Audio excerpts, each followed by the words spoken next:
myth is an idea that, while widely believed, is false. In a deeper sense, in the religious sense, a myth serves as an orienting and mobilizing story for a people. The focus is not on the story's relation to reality, but on its function. A story cannot function unless it is believed to be true in the community or the nation. It is not a matter of debate.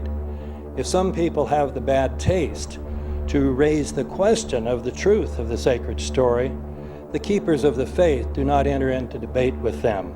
They ignore them or denounce them as blasphemers. It is wrong, blasphemous, and sinful for you to suggest, imply, or help other people come to the conclusion that the U.S. government killed 3,000 of its own citizens.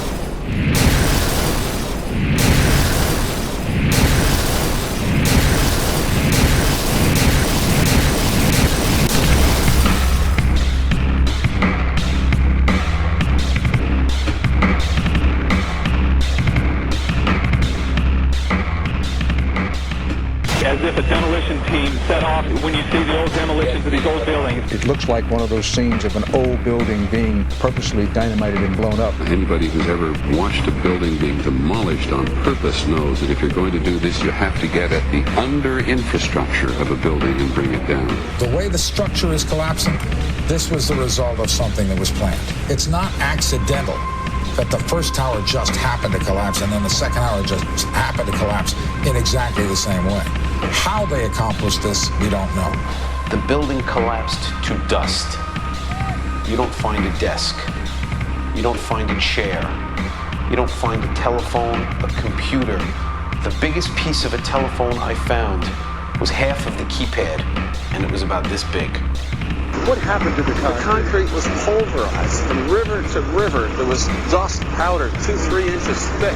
The concrete was just pulverized. Reminiscent of those pictures we've all seen too much on television before, when a building was deliberately destroyed by well-placed dynamite to knock it down. If they had detonated, if they were planned to take down a building, boom, boom, boom, boom, boom. I heard a second explosion. There was a heavy-duty explosion. Then there was some secondary explosions and then the subsequent collapses. An explosion blew and it knocked everybody over. To me, it sounded like an explosion. It sounded like gunfire. Bang, bang, bang, bang, bang. And then all of a sudden, 3 big explosions. We heard a big explosion coming down. And then the entire top of the building just blew up. We saw some kind of explosion. By the force of the explosion. Big explosion. Blew it back into the 8th floor. Then we get to the lobby, there's this big explosion. The lobby looked as though a bomb had exploded there. A huge explosion now, raining debris. It's been a huge explosion. Huge explosion that we all heard and felt. We just witnessed some kind of follow-up explosion. We heard a very loud blast, an explosion. A secondary explosion at Tower 1 camp. That is another bomb going off. He thinks that there were actually devices that were planted in the building. Planted in the building.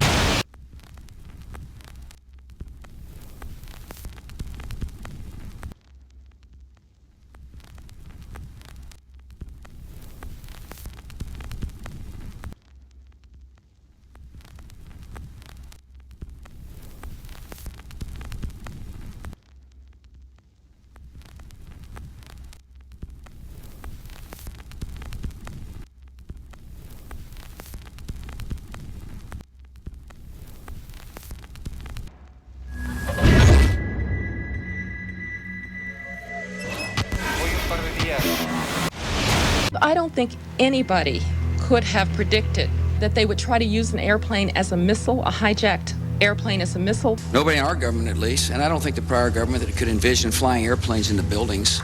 No specific threat involving really domestic operation or involving what happened, obviously, the city's airliner and so forth. There were no warning signs that I'm aware of. USA Today reports that in the 2 years before the attacks on September the 11th, NORAD conducted exercises using hijacked airliners as weapons. And one target was the World Trade Center.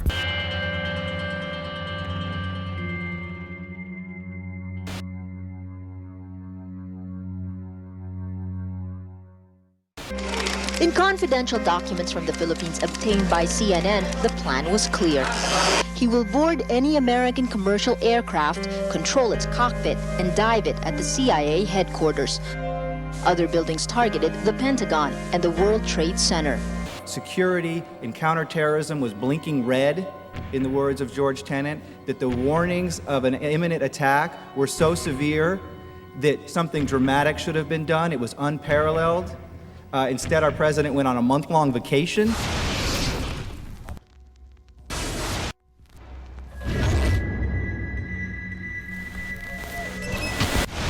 The head of Pakistani intelligence at the ISI, Mahmoud Ahmed, requested Omar Sheikh to wire $100,000 to Mohammed Atta, who was the lead hijacker. Hijacker Mohammed Atta received wire transfers via Pakistan. The man sending the money to Atta is believed to be Ahmed Umar Saeed Sheikh. Omar Sheikh admitted he was supported by the Pakistan government's intelligence service, the ISI.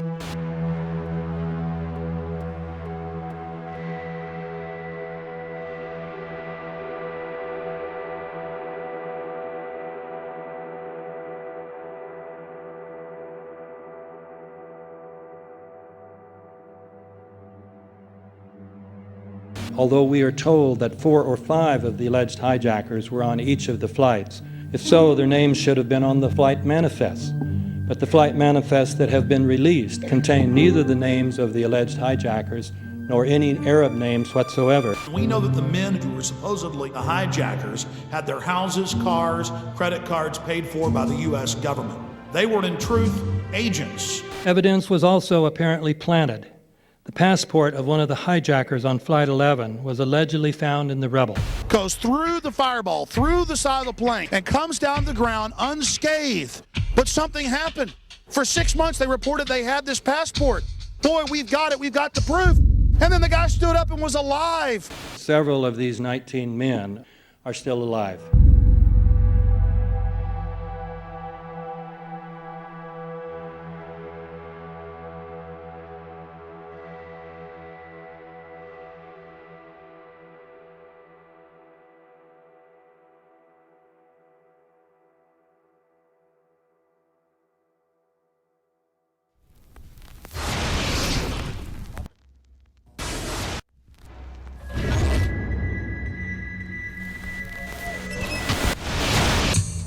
Of course we're after Saddam Hussein, bin Laden. He's January 2001, the Bush administration orders the FBI and intelligence agencies to back off investigations involving the bin Laden family, including 2 of Osama bin Laden's relatives, who were living, guess where, in Falls Church, Virginia, right next to CIA headquarters. When he was already America's most wanted criminal, he reportedly spent 2 weeks in the American hospital in Dubai, was treated by an American doctor, and visited by the local CIA agent.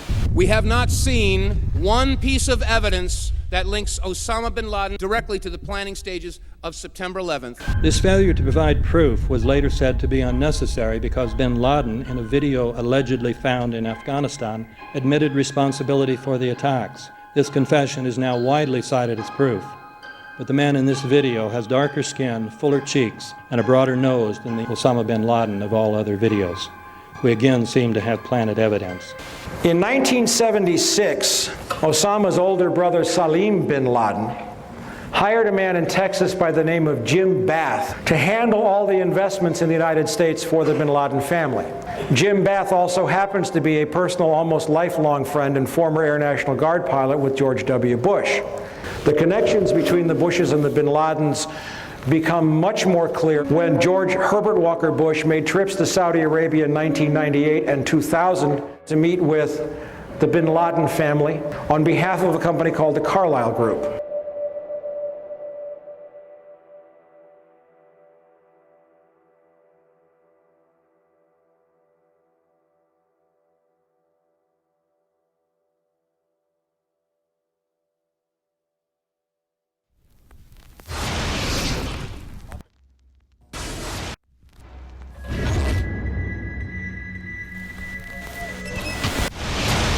How could anyone fly a 60-ton, 125-foot wide, 44-foot tall plane through this obstacle course? The aircraft, before striking the Pentagon, reportedly executed a 270-degree downward spiral, and yet Hani Hanjour was known as a terrible pilot who could not safely fly even a small plane.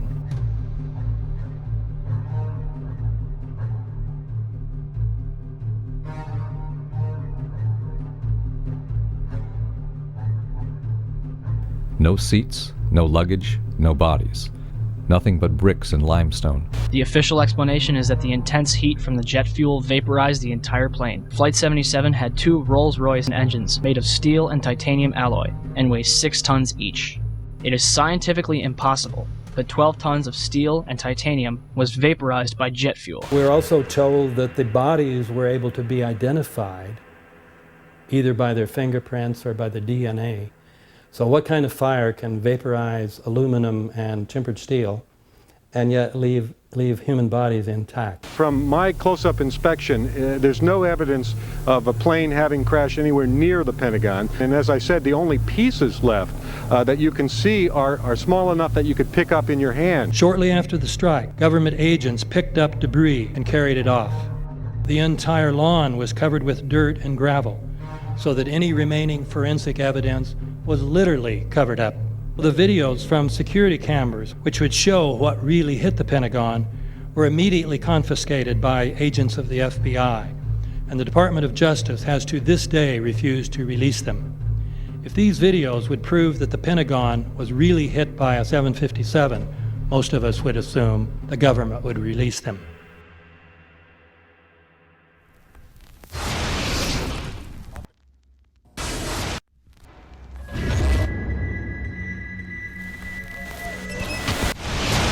It looks like there's nothing there except for a hole in the ground.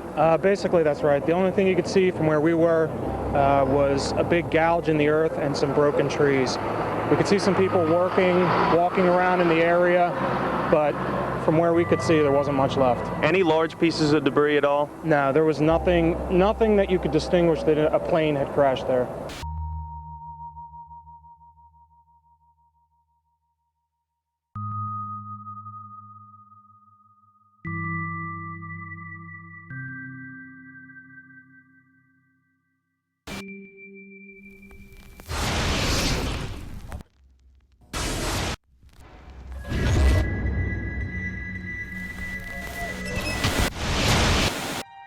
Pancake theory, according to which the fires, while not melting the steel, heated it up sufficiently to cause the floors weakened by the airplane strikes to break loose from the steel columns, and this started a chain reaction. So you would expect then from that theory, which is the official theory, to see a whole stack of floors piled up on top of each other and then a spindle of core columns standing too. The core of each of the twin towers consisted of 47 massive steel columns. If the floors had broken loose from them, these columns would have still been sticking up into the air 1,000 feet. The plane did not cut all those core columns. We designed the buildings to take the impact of the Boeing 707 hitting the building at any location. The building probably could sustain multiple impacts of jetliners. That the plane flew straight into the building. Through him, right. Yeah. So you're saying that the building was actually designed to cope with a hole like that and still survive? Yeah, it was. If you had dropped, say, a billiard ball from the top of the World Trade Center, 110 floors up there, it would have taken 8 to 10 seconds to hit the ground, encountering no resistance whatsoever. The Twin Towers came down in nearly free fall speed. 200,000 tons of steel shatters and explodes outwards over 500 feet. This means that floors shattered at an average rate of about 10 floors per second. There is no scenario for a pancake effect of buildings falling that allows them to fall at the rate of free fall. Now what can do that? What can move mass out of the way? Explosives.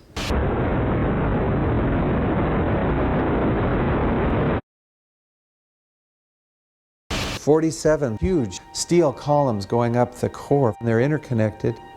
How do you get them to fail simultaneously so the core disappears? It looks like those core columns were cut. The way we do this is by cutting the beam at an angle.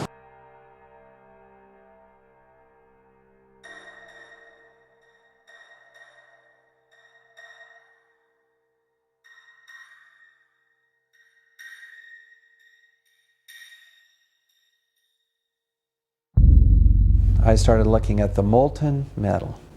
All three buildings, both towers in the rubble, in the basement areas, and Building 7, there's these pools of molten metal.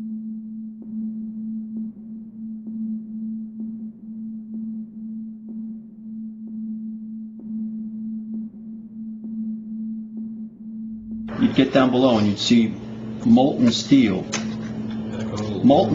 running down the channel rails, like you're in a foundry, like lava. The molten steel was found 3, 4, and 5 weeks later, when the rubble was being removed. He said that molten steel was also found underneath World Trade Center 7. So I'm looking through the official reports. What do they say about the molten metal? They say nothing. But wait a minute. This is important evidence. So where'd that come from? Thermite is so hot that it'll just cut through steel, through structural steel, for example, like a knife through butter. The products are molten iron and aluminum oxide, which goes off primarily as a dust. You know those enormous dust clouds? You can imagine when you assemble these chemicals on a large scale.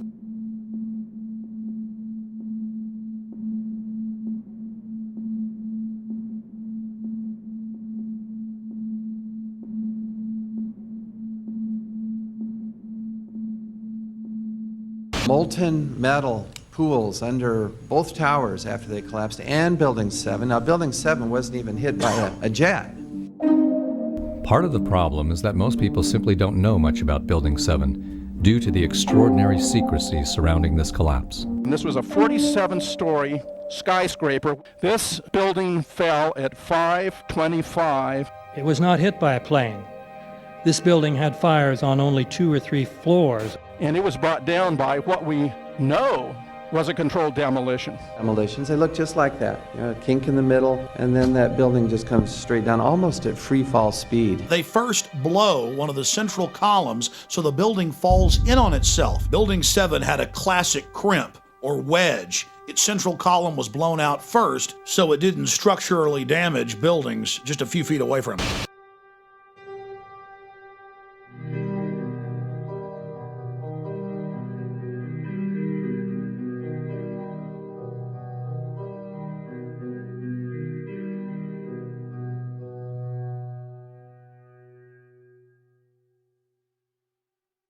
Our office was on the B1 level. As I was talking to a supervisor at 8:46, and all of a sudden we hear, boom! An explosion so hard that pushed us upwards. And it came from the basement between the B2 level and the B3 level. And when I went to verbalize, we hear, boom! The impact of the plane on the top. As I'm walking by the main freight corridor building in the corridor, that's when I got blown. I mean, the impact of the explosion threw me to the floor, and that's when everything started happening. All of a sudden, a big impact happened again, and all the ceiling tile was falling down, the light fixtures were falling. You know, you got to go clear across the whole from 1 to 2 World Trade Center, and then all of a sudden, it happened all over again. Something else hit us to the floor. Right in the basement, you felt it. Walls were caving in, everything that was going on. I mean, I know of people that got killed in the basement. I know of people that got broken legs in the basement. People that got reconstructive surgery because the walls hit them in the face.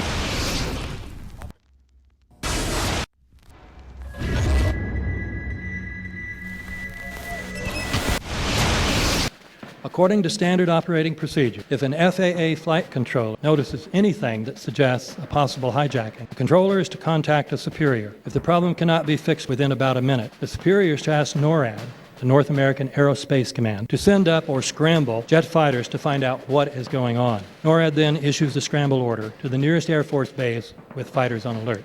But although interceptions usually occur within 10 or so minutes, in this case, 80 or so minutes had elapsed before fighters were even airborne. It's a mind-bending anomaly. Not a single U.S. Air Force interceptor turns a wheel until it's too late.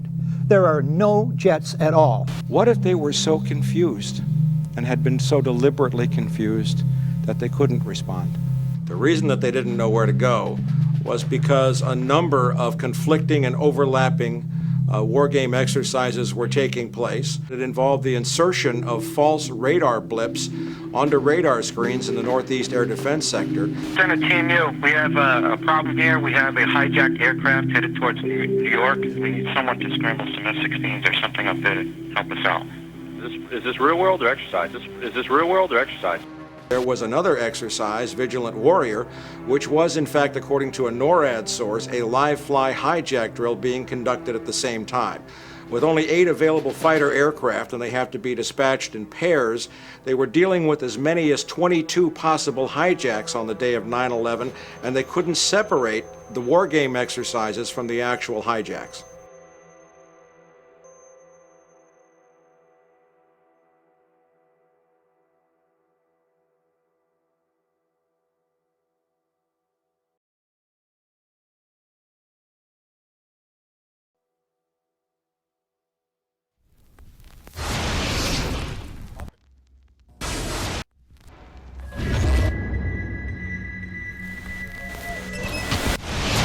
Page 172.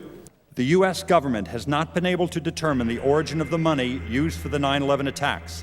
Ultimately, the question is of little practical significance. The American authorities have not managed to trace the source of the funding. And then the most amazingly disingenuous statement ultimately is it of little consequence. It is of massive consequence. Doesn't it matter who paid for 9/11? The collapse of Building 7 has been recognized as especially difficult to explain. The 9/11 Commission report implicitly admitted that it could not explain the collapse of this building by not even mentioning it. President, why are you and the Vice President insisting on appearing together before the 9/11 Commission? Because the 9/11 Commission wants to ask us questions. That's why we're meeting, and I look forward to meeting with them and answering their questions.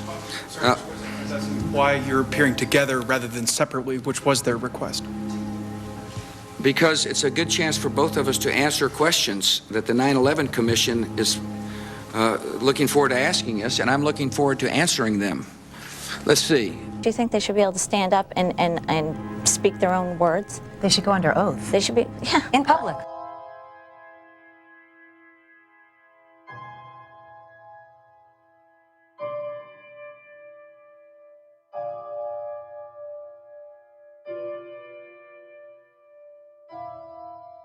Don't you think that the families deserve to have a transcript or to be able to see what you Adam, said? you asked me that question yesterday. For an I answer got the today. same answer, yeah. The final report was a unanimous report. That means that if there was a single commissioner who had any objection about anything, that fact would be dropped from the report. We have found out that he not only served on the transition team of the Bush administration, that he was a person who wrote a draft memo for the setup of the Bush administration's National Security Council, that he was an individual who wrote the preemptive war strategy that was eventually used for the war in Iraq, that he is a close friend of Condoleezza Rice's. We want him to resign. There is literally nothing in the 9/11 report that the Bush administration did not approve of. We can understand, therefore, why the Commission, under Zelikow's leadership, would have ignored all the evidence that would point to the truth, that 9/11 was a false flag operation intended to authorize the doctrines and funds needed for a new level of imperial mobilization.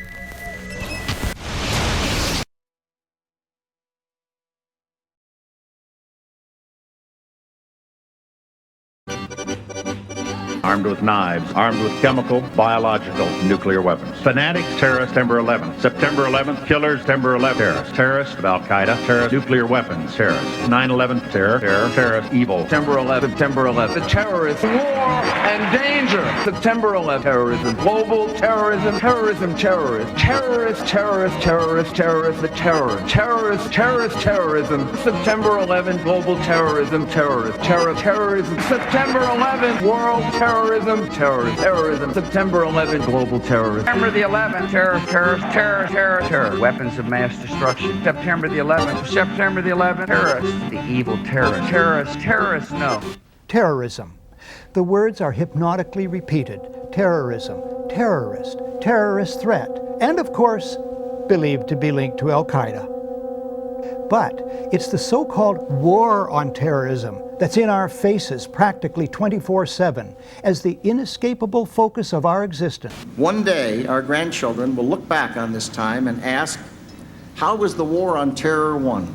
The entire U.S. ruling class, ruling elite, comes to see terrorism as the preferred means, indeed the only means, to provide social cohesion, to provide an enemy image for the society to keep it together. According to neocon theory from Carl Schmitt, you have to have an enemy image in order to have a society. It's a very dangerous thing because now it means that the entire social order, the political parties, intellectual life, politics in general, all based on a monstrous myth. Monstrous myth.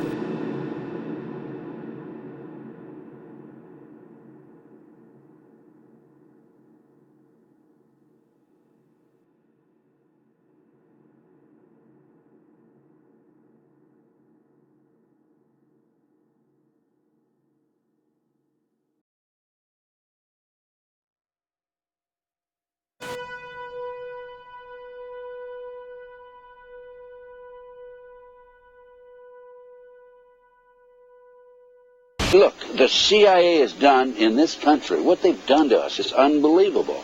Look at the terrorist acts that have occurred. The CIA behind most, if not all of them. We had the Marine Barracks. We had our embassy in Kenya. We had Pan Am 103. We had the USS Cole. We had Oklahoma City. We had the World Trade Center in 1993. That helped the terrorists blow up the World Trade Center the first time. They built the bomb. They got the driver's license. The informant, the FBI informant, a fellow named Salam, a 43-year-old former Egyptian army officer, he was given the assignment to put the bomb together. And he went to his supervisor, his FBI supervisor, and said, we're going to put a dummy bomb in here, right? And the FBI supervisor said, no, we're going to put a real bomb. The FBI actually carried out the attack on the World Trade Center in 1993. They actually hired Ahmad Salam and paid him $1 million and gave him real explosives, a detonator, and told him to build a bomb and to give it to the foolish people that he was controlling to allow them to attack the World Trade Center complex. Unfortunately for them, there were only 6 people killed, not enough to pass the legislation. So what happened is 2 years later, April 19, 1995, down comes Oklahoma City Murrah building, 168 people killed. 1 year later, the anti-terrorism legislation that takes away many of our constitutional rights and civil liberties is passed.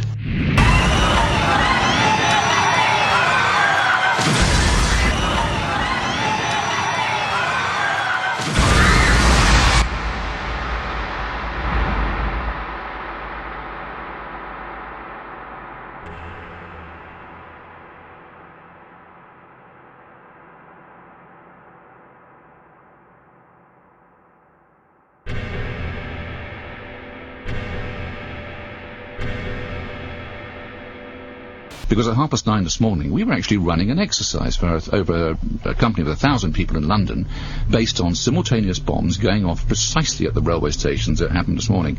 So I still have the hairs on the back of my neck standing upright. To get this quite straight, you were running an exercise to see how you would cope with this, and it happened while you were running the exercise? Precisely.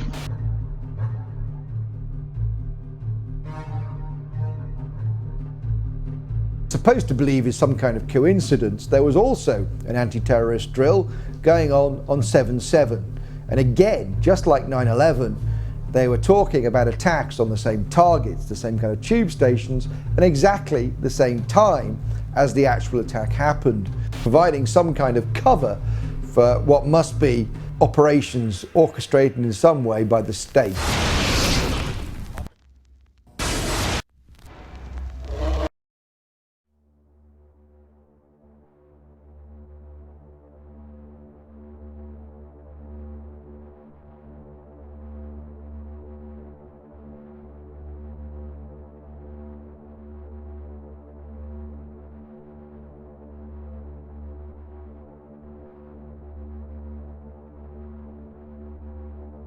I am absolutely appalled at how much people in this country do not think.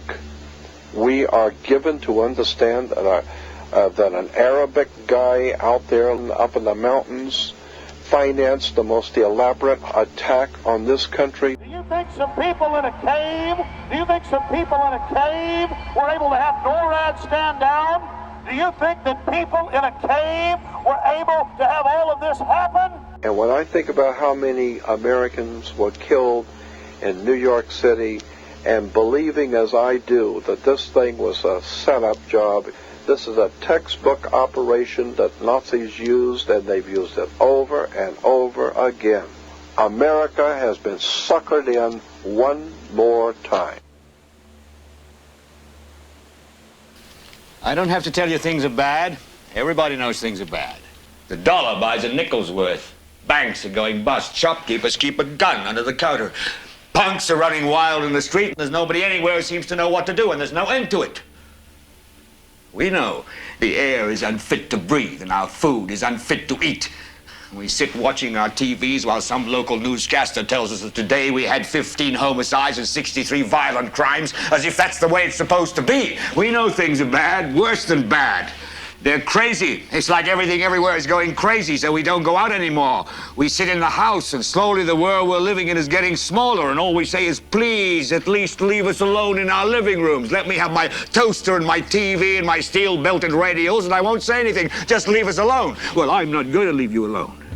I want you to get mad.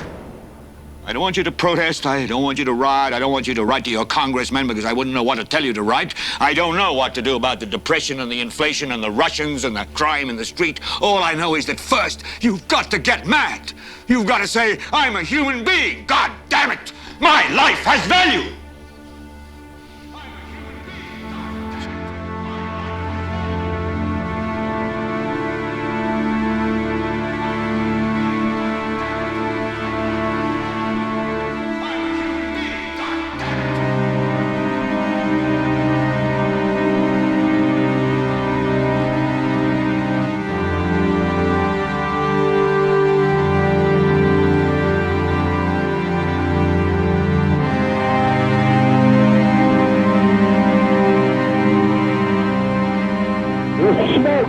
There, 105, 2 pounds.